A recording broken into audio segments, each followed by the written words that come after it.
Hi. So, I was praying and praying on this, and God kept telling me to do this, and I was like, sure, do you have anything else? But this is what he wanted me to talk about. So, when you think of worth, image, esteem, love, and confidence, what are these things to you guys? I don't have any of them. Well, you're in luck, because this is what we're going to talk about, okay? Because a lot of the world does not have this, okay? The enemy likes to take time and destroy these things in us, and these things are very valuable to us. And if we don't have this, then it's going to be hard for God to use us. Not that he can't use you, but look at Moses. He had a stutter, and he had to use Aaron in order to get his word across, because Moses didn't have any self-confidence, because he was too embarrassed about his stutter, right? Amen. But here's the thing is, in Genesis 1:26-27.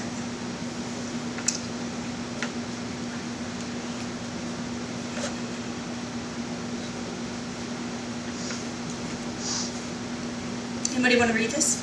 This is 1:26. 26 and 27. Go for it. And God said, let us make man in our image, after our likeness, and let them have dominion over the fish of the sea, and over the fowl of the air, and over the cattle, and over the earth, and every creeping thing that creepeth upon the earth. So God created man in his own image. In the image of God created he him, male and female created he them. Okay. So not only did he give us dominion over all of the earth, but he said God created man in his own image. I want you guys to think on that, okay? Would God create something that meant nothing just to have it, or would he create something with value in it? Right? I mean, especially if there's value in that person, in that being, and he's giving you the world. He's giving you the earth. This earth is a gift to us. Your self-confidence is a gift to you. All right, that helps boost you up. That is something from the God. We are worthless without his righteousness, bottom line. Because he died on the cross, he made us righteous through him. We have worth because he died for us on the cross. I'm getting ahead of myself, sorry guys, but I want you guys to understand how valuable it is to have self-worth, to have confidence. The enemy tears people down all the time. You're too short.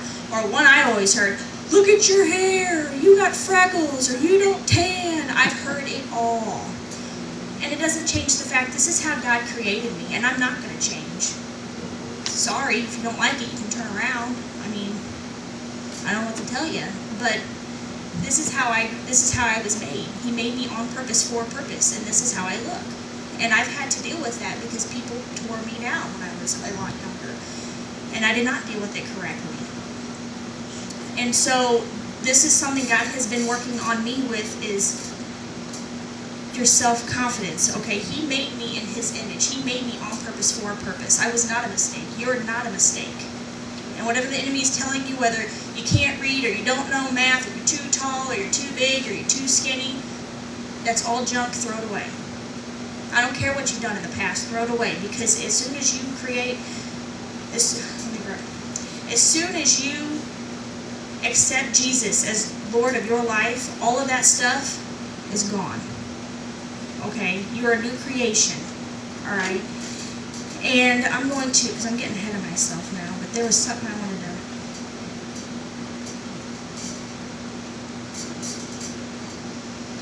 We're going to go to Psalms 139, 13 through 16.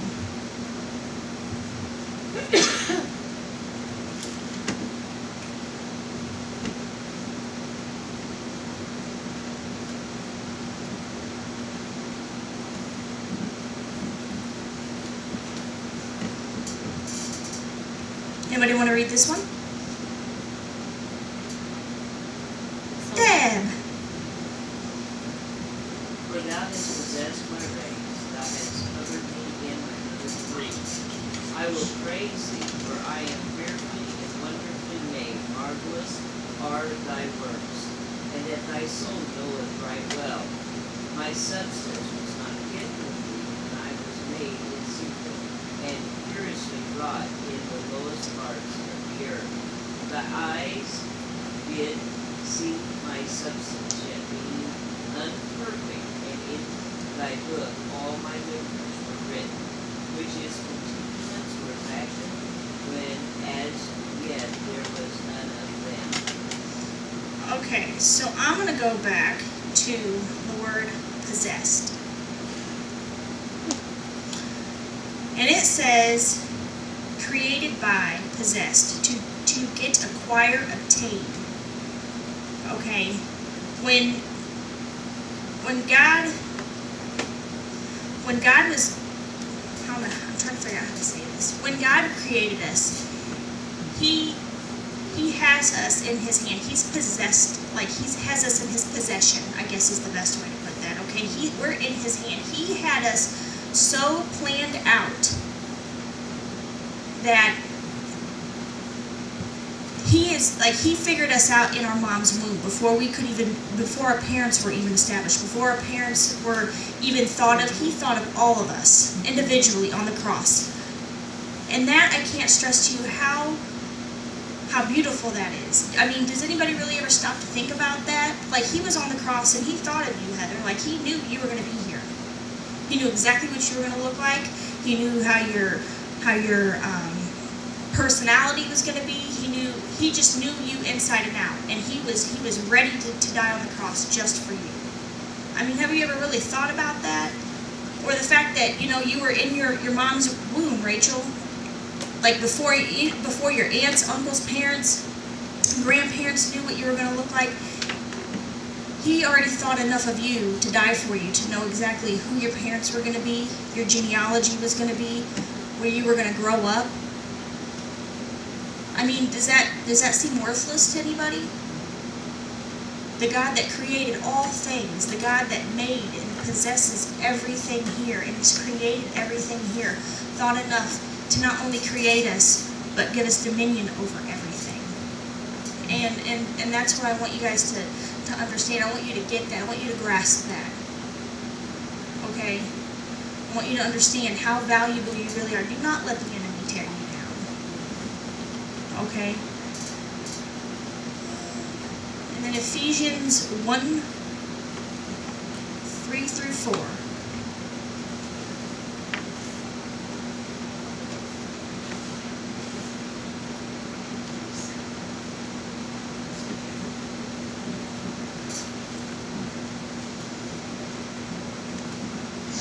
Anybody want to read?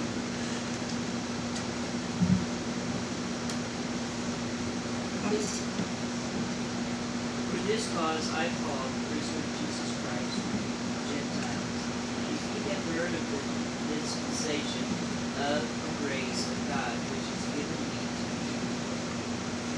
to you, Lord, how that by revelation He made known unto me a mystery, as I wrote afar in few words, whereby you may understand my knowledge in the mystery of Christ. Ephesians 1, 3 through 4.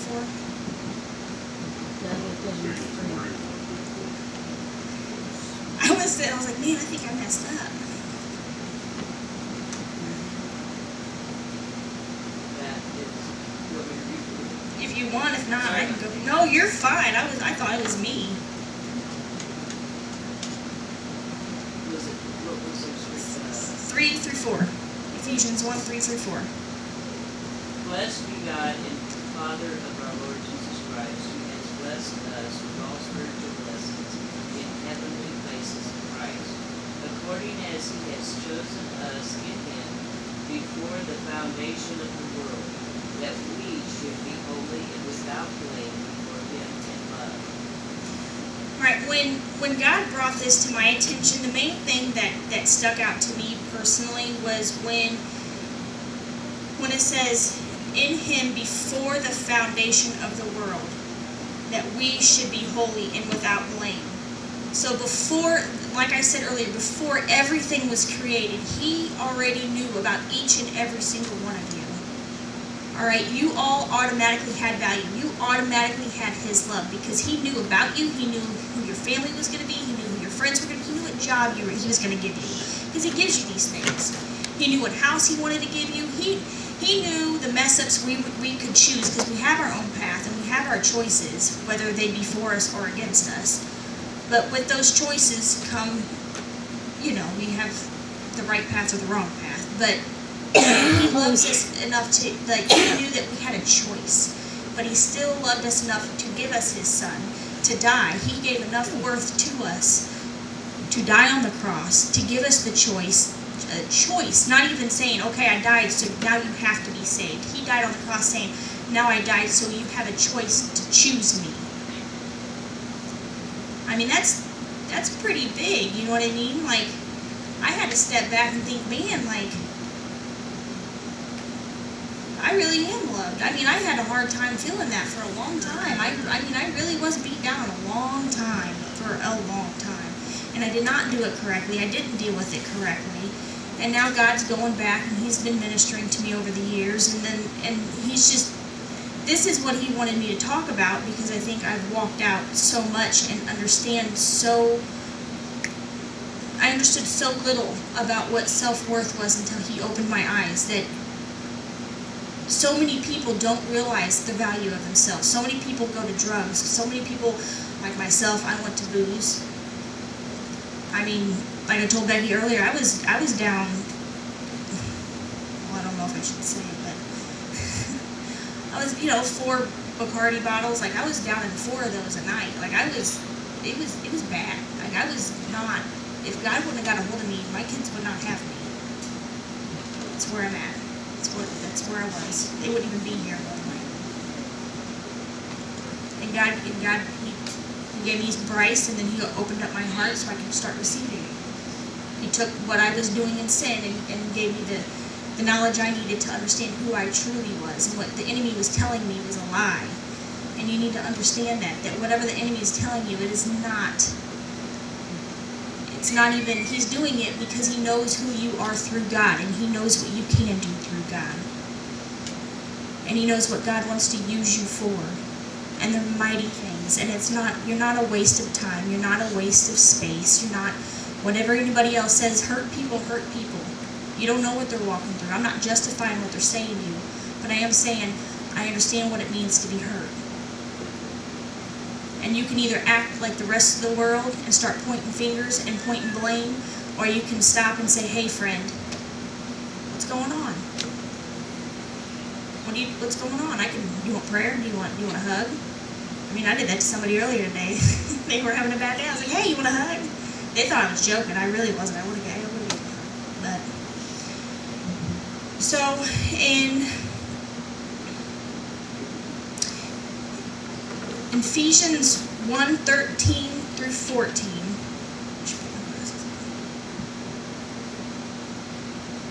It says, in whom we also trusted after that ye heard word of truth, the gospel of your salvation, in whom also after that ye believed, we were sealed with that Holy Spirit of a promise, which is the earnest of our inheritance until the redemption of the purchased possession unto the praise of his holy glory. So once again, he bought us. Purchase means that he literally put out and he bought us, and now he possesses us. Like I said, we are in his hand. Possession means he has grabbed hold. You've taken hold of something, and now I possess this. This is mine. Okay, I want you guys to understand that. Think about his mighty hand, because it's a big hand, so you can fit in it, all right? And you're standing in the, well, it is, and you're standing right there. He possesses you. When you say that he is your king, he possesses you. That means you are his. Think of something that you just love so much. Somebody, and everybody in here has somebody they love so much, and they're yours. My kids, they're mine. They're my gift. They're mine, and I possess them. Well, he possesses them before I do. They're his before they're mine. And we got to think of that too with everybody that's going around with no self-worth and no love and low self-esteem, that they are feeling what the rest of the world is feeling, and that is a lack of love. That is a lack of self-image. I'm not saying to be boastful. I'm not saying to say, oh, look at me, I'm the best thing. You know, I'm God's gift to man. You need to get off your high horse. Jesus was God's gift to man. You're nowhere near it. Sorry. Well, it's true. Ouch, hallelujah. But you are worth something very valuable. Okay, and so when I'm talking about self-image and esteem, I'm saying to look at yourself the way Jesus looks at yourself. If you need to, you know what I did, because you said you have none? I had to go in the mirror and tell myself that I was beautiful. And then now I still don't really like to do that too much. I just tell myself in the car when I'm feeling low. I'll work to the mirror more whenever I get there. But the point is that's what God had me do. And you need to see yourself as God sees you. You are a woman of Jesus Christ. He is yours. He possesses you. And He doesn't hold trash. He never did. He never will. The enemy likes to make us think that because he knows what we can do when we figure out who we are through Him. Okay?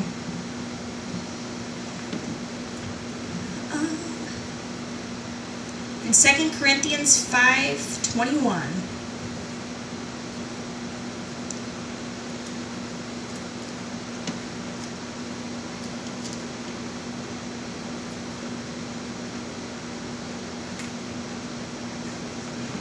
this says, "For He had made Him to be sin for us who knew no sin, that we might be made the righteousness of God in Him." Which means we were unlovable, unworthy, and just not, we were sin.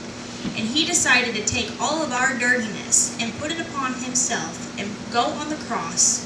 So He knows exactly when you say, well, nobody knows what I feel like. He knows what you feel like. That dirtiness, that I'm not worthy, He knows what that feels like. He knows what it feels to have shame, doubts, regrets. Because He took all your stuff and all my stuff, and He went on the cross.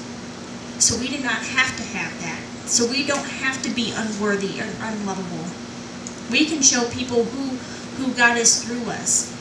This world has a perverted mindset on what love is. This world thinks that not thinks, this world has twisted it to lust and to perversion is what it's done.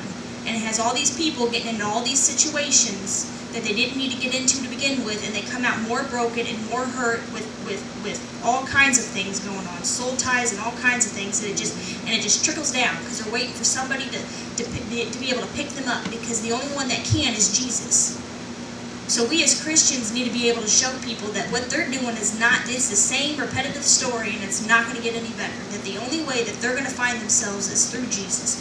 Is that He is the reason why we are worthy. It's His righteousness. It's His glory in us that shines through us. It's what makes us beautiful is Him. Because without Him we are nothing. Without Him we have nothing. And so we need to, as Christians, start showing people what true worthy is, what true love is, and that when somebody's, well, like Layla, she's now getting made fun of for her hair, and I always tell her, just pray for them, baby, because they just don't know. She's a rose in the midst of a bunch of dandelions. I don't know. So yeah, just always don't ever go back with fire. Just pray for them. Just ask them what they need. And John 3:16. Anybody want to read it? All right. John 3:16. God so loved the world that He gave His only begotten Son, that whosoever believes in Him should not perish, but have everlasting life. All right, guys. So when you get done eating that cheeseburger from McDonald's, and you got that wrapper, what do you do with it? Throw it away. Sometimes trying to make a basket. I always miss. That's a mess. So you throw away your trash, right? But what did He tell us that we could have?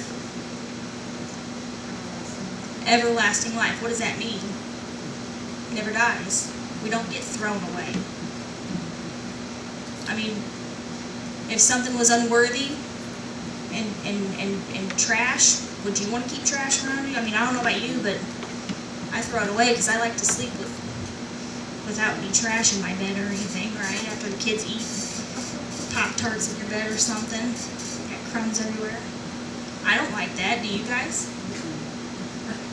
Well, I mean, seriously, do you? I mean, so, but the point is what I'm saying, you guys are all laughing at me. The point is what I'm getting at, though, is would Jesus, would he give us everlasting life if we were trash, is what I'm getting at. I'm trying to really get this into your guys' head. I know it sounds funny, but it's true. I mean, would you keep trash forever? It does sound funny. All right, and then we're going to go to John 1:12.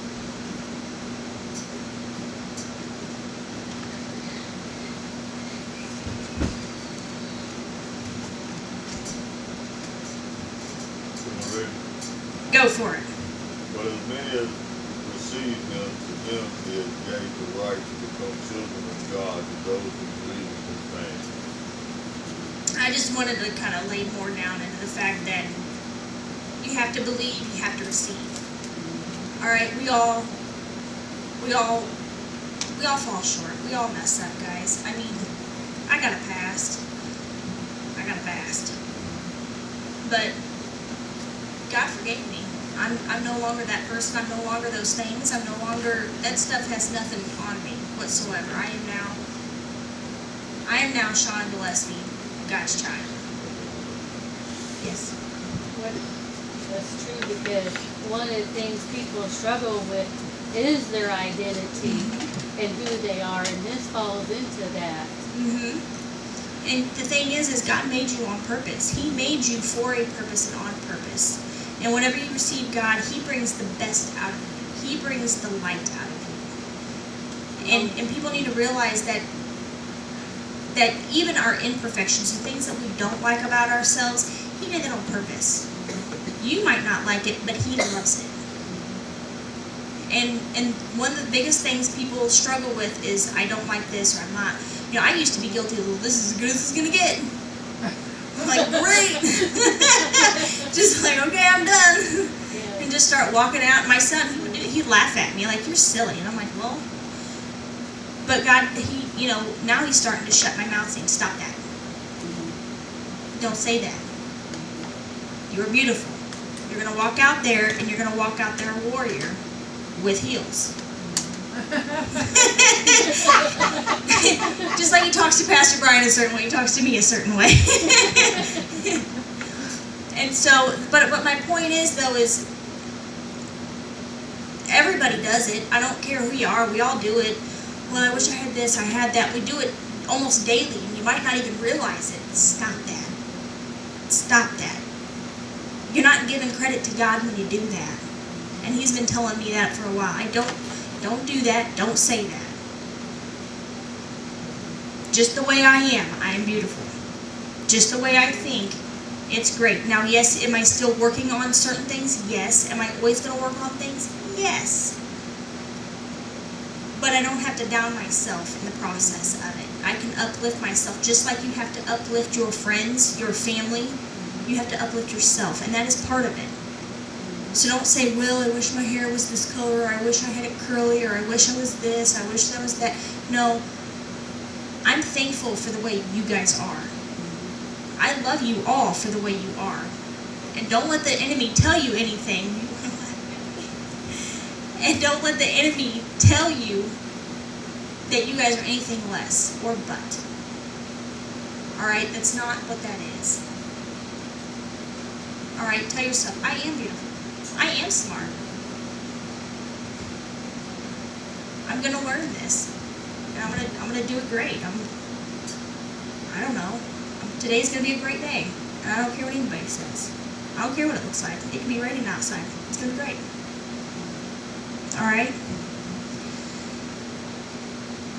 I'm gonna pass the lights when it rains. Huh? I'm gonna pass the lights when it rains. I don't mind rain, not as much as he does with his well. Not as much as he does, because it does I like it. flatten your hair, but get umbrellas for that one. But I like snow myself. But anyways,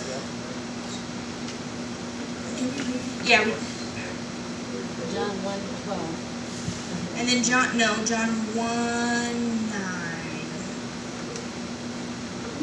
I have the wrong thing Can you read it? here. Go for it. John 1:9. That was the true light which lighteth every man that cometh into the world. So that's pretty much what I was saying earlier. He's inside of you. He's the light inside of you. The beauty that is coming forth out of you is him. So anytime that you guys sit there and down yourself, you're speaking negative over yourself. Like I said, God didn't make trash. When you're thinking of stuff, you have to keep those darts, you gotta take hold of those. It's the same thing, because eventually it gets to your heart, and eventually you start believing the things that are negative in this world. We can't do that. We gotta think of the things that God has created us. Anything else is not true. Anything else, if it's not in the Word, then it's a waste of your time. Alright? You are a child of the Utmost High. You were born on purpose for a purpose. He knows every hair on your head, is what I said on VBS, because it is true. He knows every hair. Why would somebody know all the hairs on your head if you weren't worth it? He holds all your tears in a jar. Why would he do that if you weren't worth it?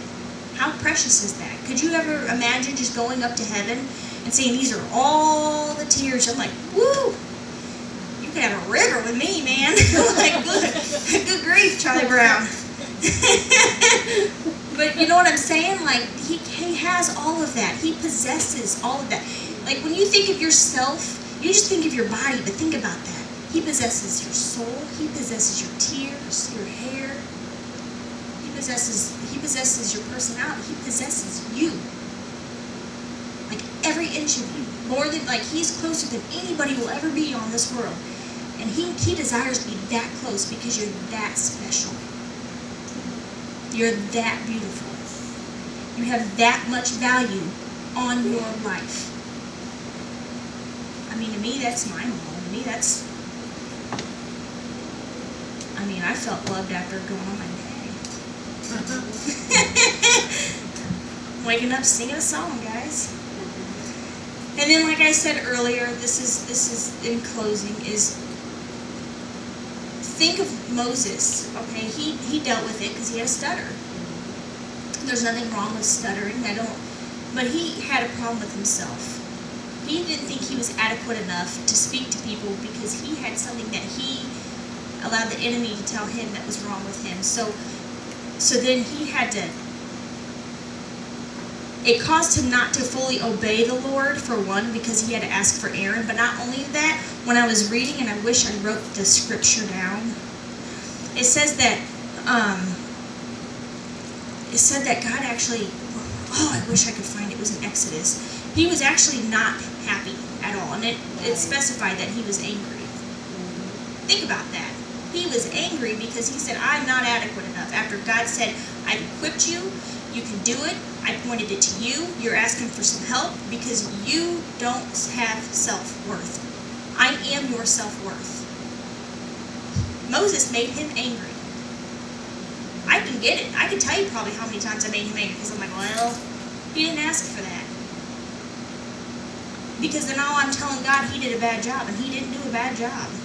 He can't do a bad job. He's God. I mean, if ever there's anybody that does a great job, I mean, it's God, right? We all agree on that, right? He does everything perfect. So why do we tell him that he made us imperfect? Makes no sense. We contradict ourselves. Why do we allow the enemy to do that to us? So I'm going to tell you the same thing he told me. Stop it. Look in the mirror and you tell yourself you're beautiful. Look in the mirror if you need to. Tell yourself you're smart. You're worth it. You're valuable. Don't let anybody tell you any different. I don't care what you're going through. I don't care if, don't know, you got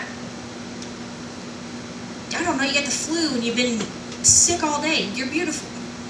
All right? Don't let anybody tell you any other thing. Don't let the enemy come in and tell you anything other than, well, nothing really, but let God's word tell you who you are. All right? You're valuable. You are in God's hand. He possesses you. He's holding you. He wants that relationship with you. So if you're ever feeling worthless, you need to get to Him. You need to talk to Him. You need to open up to Him, because He is the only one that's going to fill that.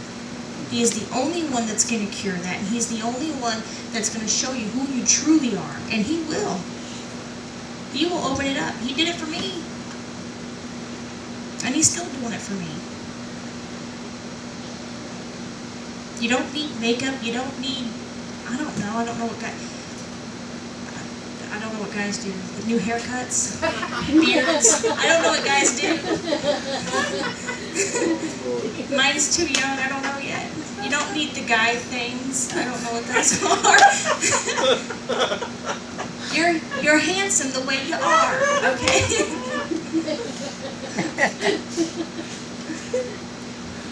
All right. So I want everybody to say, "I'm beautiful." I'm beautiful. And I want you guys to mean it, okay? Alright. What? I can't hear you. What did you learn? Oh, hey, what did you guys learn? Raymond, Beautiful. you're beautiful. Rebecca. Our word and our identity is not what everyone else says about us. It's what God says about us. Yes. And normally when people are saying negative things, it's because they're trying to take the negative that they feel about themselves, because they feel other people are feeling that. And they're trying to point it at somebody else. Just love on them anyways. Ask them if they want a hug. I did. Well, You say negative things about yourself, putting God down. you're putting God down. You are. That almost made me cry when I thought about that. I was like, man. You know, because I didn't do anything wrong. Yeah.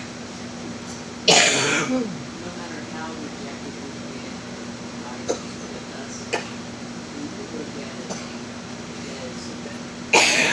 He gave us. Mm-hmm. Jesus chose to die for us. And Holy Spirit has chosen to love all of us. We have that special love. You know, but we have to be willing to embrace it. Yeah.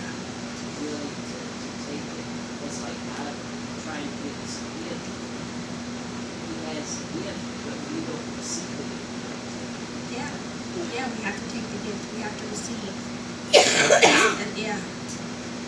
And I want also you guys to understand too is Moses still, this is something God spoke to me on too real fast. Moses still got done what needed to get done. It was a different way. And God can do that too. We know that. If we take the wrong path, go a shortcut somewhere to go get ice cream or whatever, He'll turn us the other way, and He can still.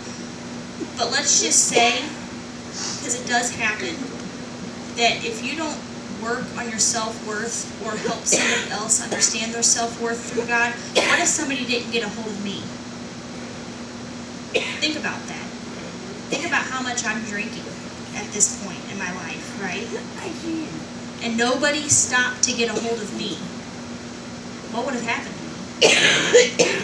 Because I didn't have any self-worth whatsoever. Somebody took that time. So you can actually completely miss the target of God, what He had for you, because the enemy has tore somebody down so much. That is why it's so valuable to hold on to what God has for you. Okay? Don't ever let the enemy try to tell you any different, because it is valuable, because that is what keeps you up and keeps you lifted. Alright? Keeps you on the right path, keeps you focused. Rebecca. The scripture you was looking for is in Exodus chapter 4, verse 14. Ooh, you want to read it? And the anger of the Lord was kindled against Moses, and he said, "Is not Aaron the Levite thy brother? I know he can speak well, and also, behold, cometh forth to meet thee, and when he seeth thee, he will be glad in his heart. But before that, it said, didn't I make your mouth? Didn't I? Yeah, he did. He said that. Did I not make your mouth? So that right there is what like I said, he made you. So when you tell him, well, I don't know, I don't think I'm good enough, you're telling God he did wrong. He does not do wrong. At that point, you're in the wrong. You disobeyed at that point. So, yeah, thank you for that. Anybody else?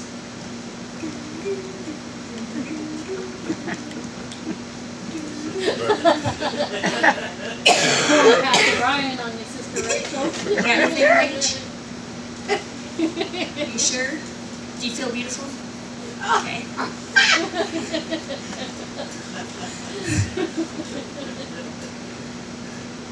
All right. Everybody get something? Everybody feel loved? Yeah? All right. Yeah, I don't know how to get off here. Back.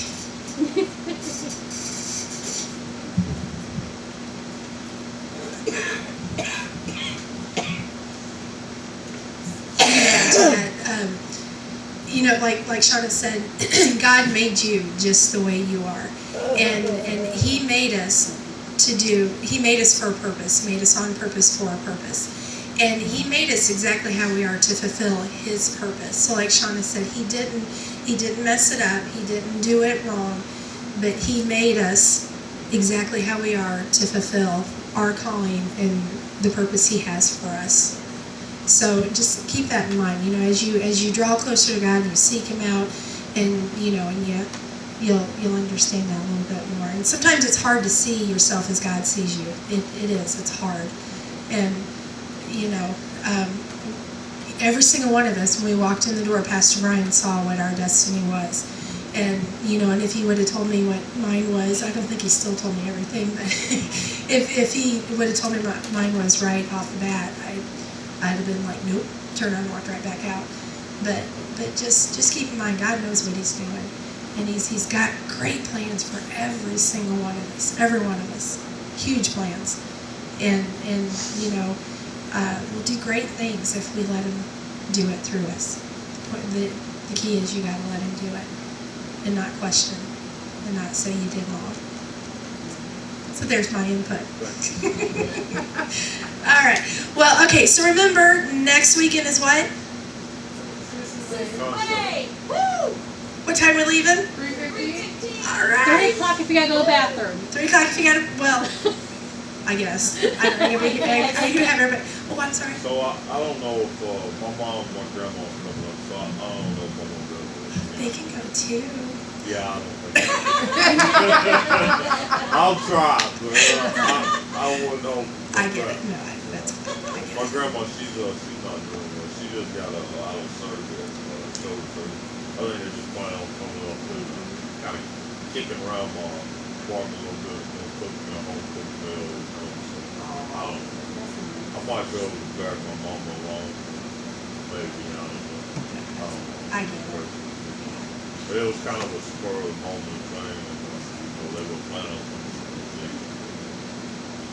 I don't know if it's medical issues with my grandma, or if the guy was going to come up to it.